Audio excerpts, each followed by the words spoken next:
They started with nothing. No investors, no fancy offices, just a garage, a few tools, and an idea. An idea that would change the world forever. This is not just the story of a company. It's the story of belief, of vision, of two young dreamers who refused to accept reality as it was, and instead decided to build their own. This is the story of Apple. California, 1976. Two young men, Steve Jobs and Steve Wozniak, are in a small garage in Los Altos, surrounded by wires, parts, and dreams. Jobs had a vision. Wozniak had the talent.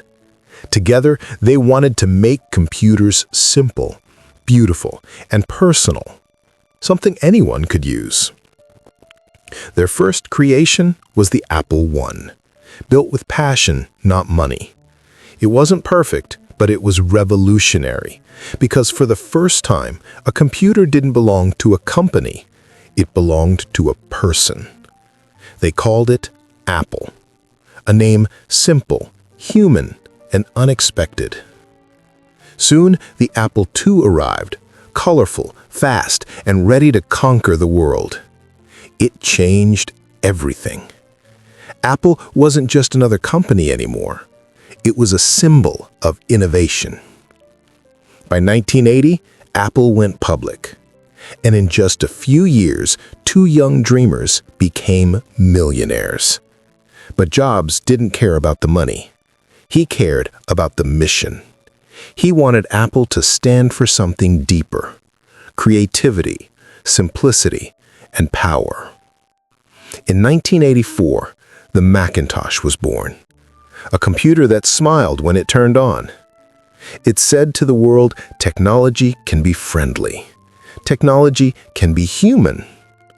But behind the smile, trouble was growing. Conflicts inside Apple grew stronger. Jobs, the man who created the dream, was suddenly pushed out. In 1985, Steve Jobs was fired from Apple, the company he built with his own hands. Without Jobs, Apple lost its soul. Innovation faded, creativity died. The company that once inspired the world was now sinking. Meanwhile, Jobs didn't stop. He started a new company called Next and bought a small animation studio named Pixar.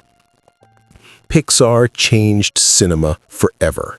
With Toy Story, the world's first 3D animated movie, Jobs had reinvented himself once again. By the mid-1990s, Apple was close to bankruptcy. Sales were falling, leadership was lost, and hope was gone. Until destiny made its move.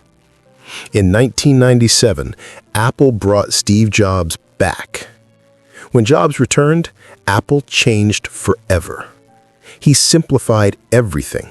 Fewer products, cleaner designs, one vision. His message was clear: we have to think different. And that became the heart of Apple's rebirth. In 2001, the iPod arrived. 1,000 songs in your pocket. It changed how the world listened to music. Then in 2007 came the iPhone. A phone, a computer, a camera, all in one. It wasn't just a product. It was the future in your hand.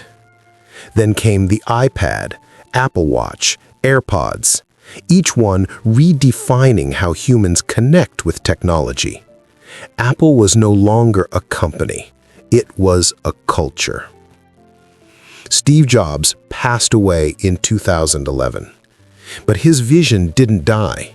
It became the foundation of everything Apple still is today. From a small garage in Los Altos to becoming one of the most powerful brands on earth, Apple proved that innovation isn't about technology. It's about belief. It's about dreaming when no one else believes you can. Because in the end, Apple was never just about computers. It was about people. It was about vision. It was about never giving up on what you believe in. He was Steve Jobs. They were Apple. And this is their story.